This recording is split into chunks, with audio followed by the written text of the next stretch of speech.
Hey guys, welcome back. This is the second half of my Jerry's Artarama birthday haul, so if you haven't seen that, you can go check it out. I'll leave a link here. Otherwise, I hope you enjoy seeing all of those delicious paints swatched out.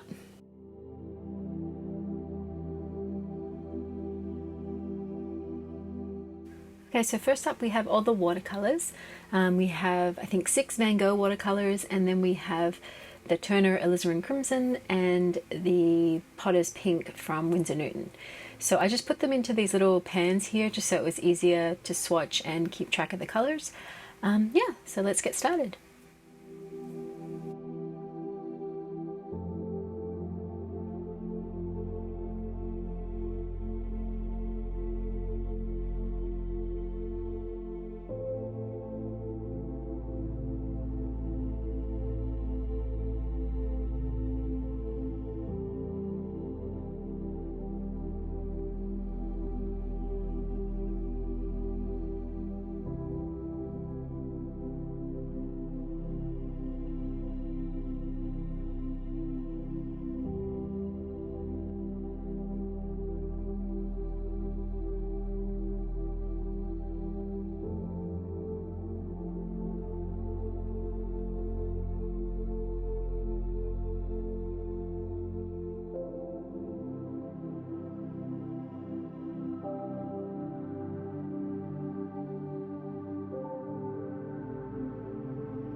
So here's all of our completed swatches. I think they turned out really lovely. I ended up doing a little washback for each of them just so I could see how they differed from the mass tone. Yeah, I think the Indigo turned out really lovely. I was expecting maybe a little more granulation, but maybe this brand, the Van Gogh, doesn't granulate because none of these seem to be doing that. They're all quite flat, which is still beautiful. I was really surprised by the Naples Yellow Red. I don't know what I was expecting. I haven't ever seen this color before, but it's this beautiful peachy tone there. It's gorgeous. I really like it, and I think the titanium buff is going to be great for mixing, like toning down any of these shades actually. I think they all kind of work together pretty well. This Indian yellow is beautiful. It's a really vibrant sort of orangey yellow, kind of tangerine-y. So that's really beautiful, and the washback is just really nice. This neutral tint I think is going to be super handy. It's just a grey, so I think that mixed with the other colors will be really interesting as well. So yeah, I'm excited about all of these and excited to create some new things with this new palette. So now on to swatching the Turner Acryl Gouaches.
So here's all the completed swatches for the Acryl Gouache, the toner Acryl Gouache.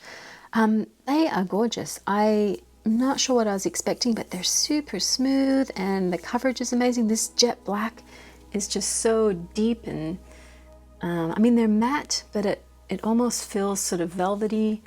It's really gorgeous. Yeah, I mixed some white with these guys, and then the next one down is just a little bit of water added.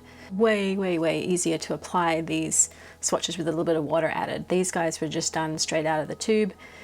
These ones were mixed with white, so without any water. And they apply, you can see some sort of dry brushing here, but when you mix it with the water, it goes on super smooth.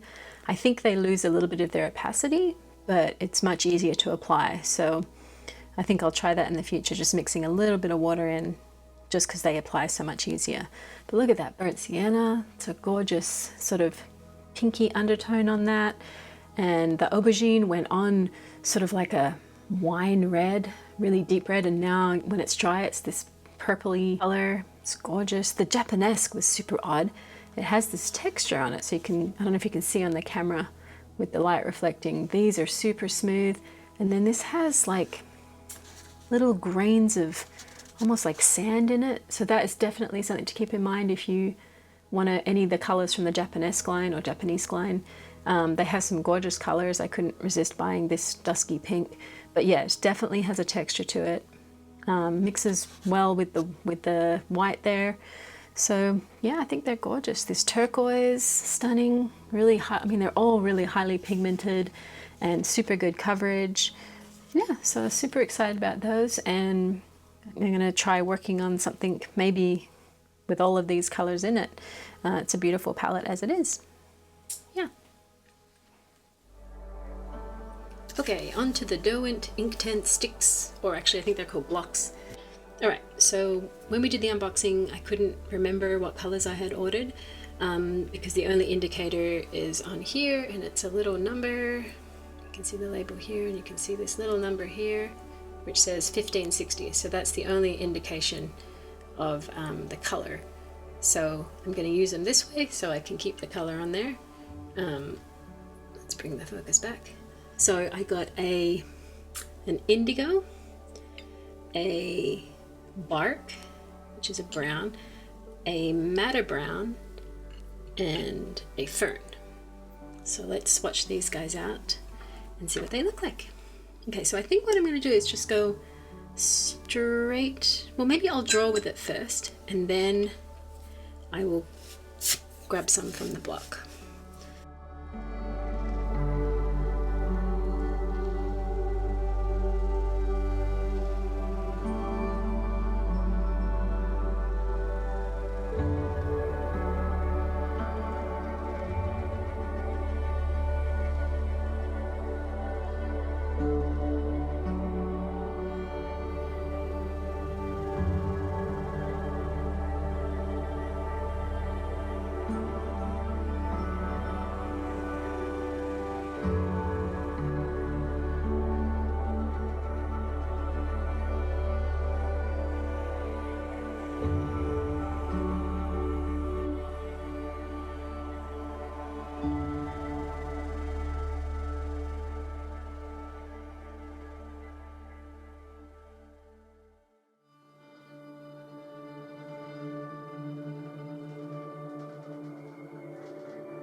So here are the final swatches for the Inktense blocks or sticks. I was really surprised by these. I love how you could draw on it and then use the water to wash it back, but you can see that it's sunk into the paper here and didn't lift.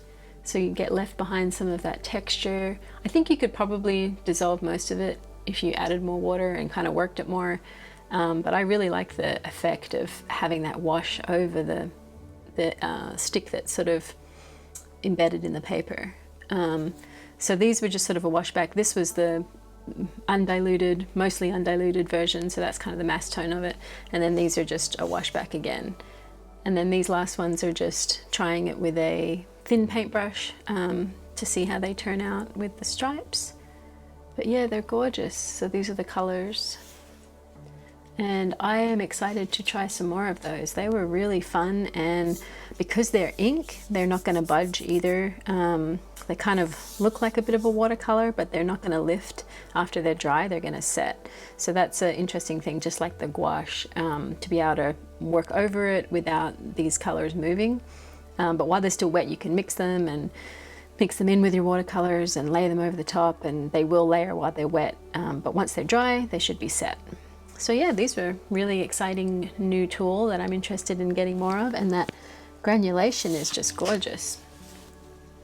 You can see on the matte brown and the bark, the granulation is beautiful. I didn't expect that from this medium either. So yeah, super versatile. I'm hoping to add some more to my collection, maybe when I get Christmas money. So let's swatch out this Sodalite Genuine Daniel Smith watercolor stick. I ended up splurging on this guy because I bought a little sample from Etsy and it's almost used up, and I thought it'd be great to have a replacement. So what I did is I just sliced off a little section of it and put it in this quarter pan here, or half pan, sorry, half pan. I just used a X-Acto knife to cut it off. It was super easy, and then just put a drop of water in and stuck it in there. So let's sample that and see what it looks like.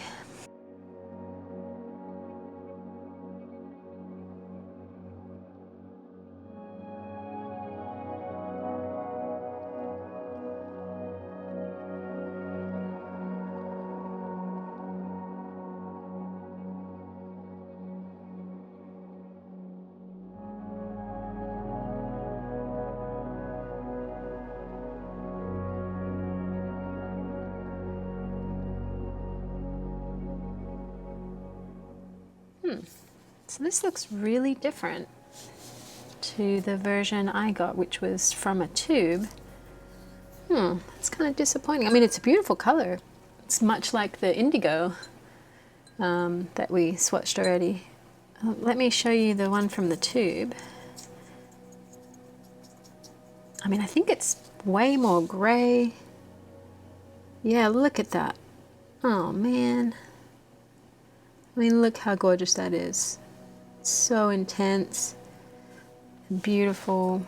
See, that's what I was hoping for. This is a completely different paint. Oh, that is so disappointing.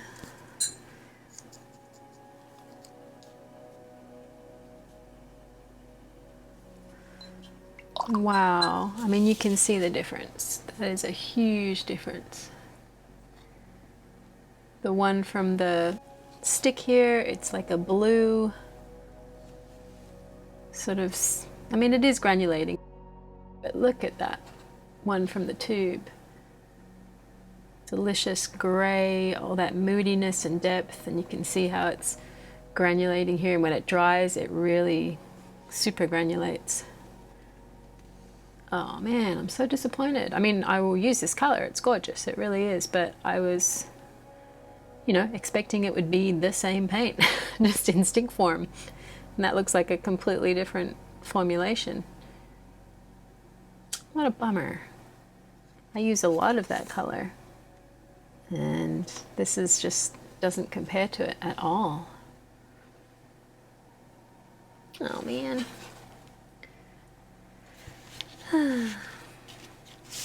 Oh well. Okay, so let's try our 3 little pencils that we got here. We got 2 SoHo Urban Artist colored pencils, and we got 1 Derwent pastel pencil. So let's try this guy out. So this one is the SoHo in Sepia.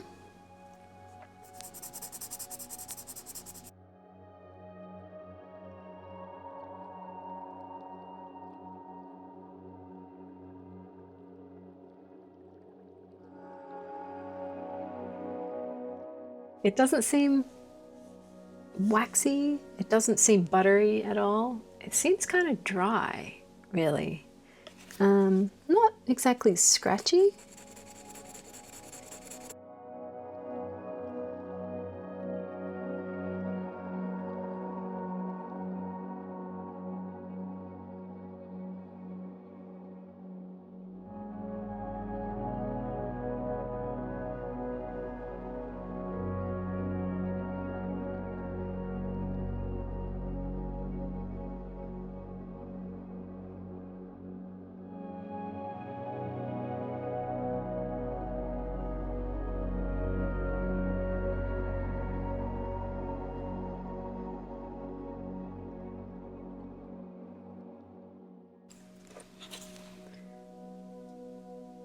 So I don't know, as far as blending goes, is that good or bad? Pencil experts, help me out. I don't know. I don't know what I'm looking for. But I mean, I like them as a medium. I'm just not sure how a good pencil is supposed to perform. Let's see. And then this guy here is the pastel pencil. So I guess it's just like a chalk pastel.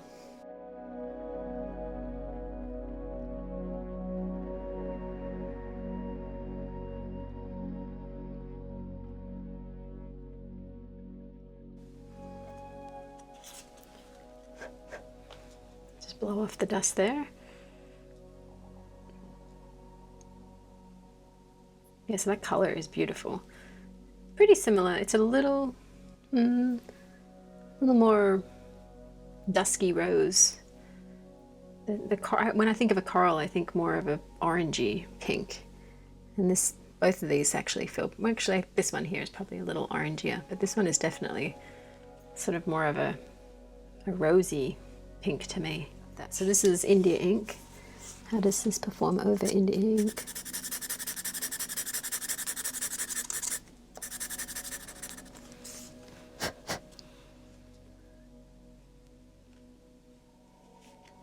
Yeah, it's nice. It picks up the texture of the watercolor paper. And you can really blend that back. Just do a really light wash of color over there. Oh, I like that. How do these guys perform over the India ink? Wow. That's pretty nice. I guess that's easy to color with if that's something good about a pencil. Yeah, so I don't know. I'm not sure if I'm gonna take the road of getting a bunch of colored pencils. I'm definitely gonna invest in some better quality watercolor pencils because I like the idea of being able to draw and then activate it. But I'm not sure about these guys. I'm not sold on the whole pencil idea yet. Okay, and then the other little thing that we had were these chalks, soft pastel. So it's similar to the pink pastel that we were just playing with, the pastel pencil. Oh, wow. So that is definitely softer.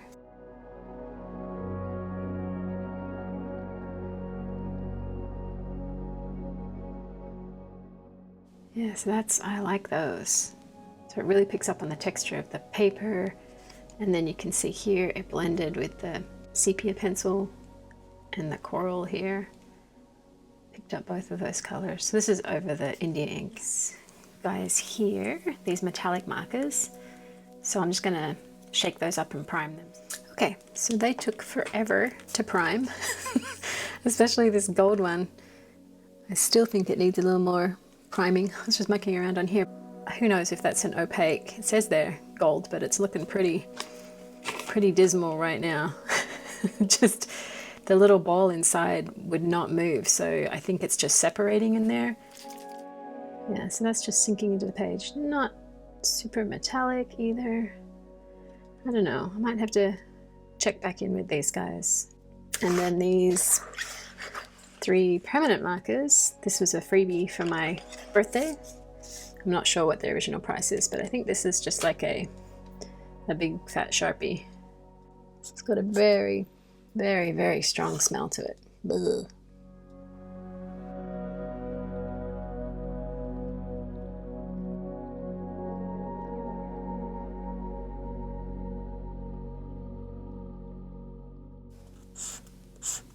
So it's kind of a dry application. Like you can see, it's sort of, if I move really fast, it's pretty streaky. So it's not a super wet, juicy marker. Well, thanks for joining me for another swatching, guys. I had fun opening all these birthday presents and trying them all out. I'm excited to put them to use soon. And I'll see you guys in the next one. Bye!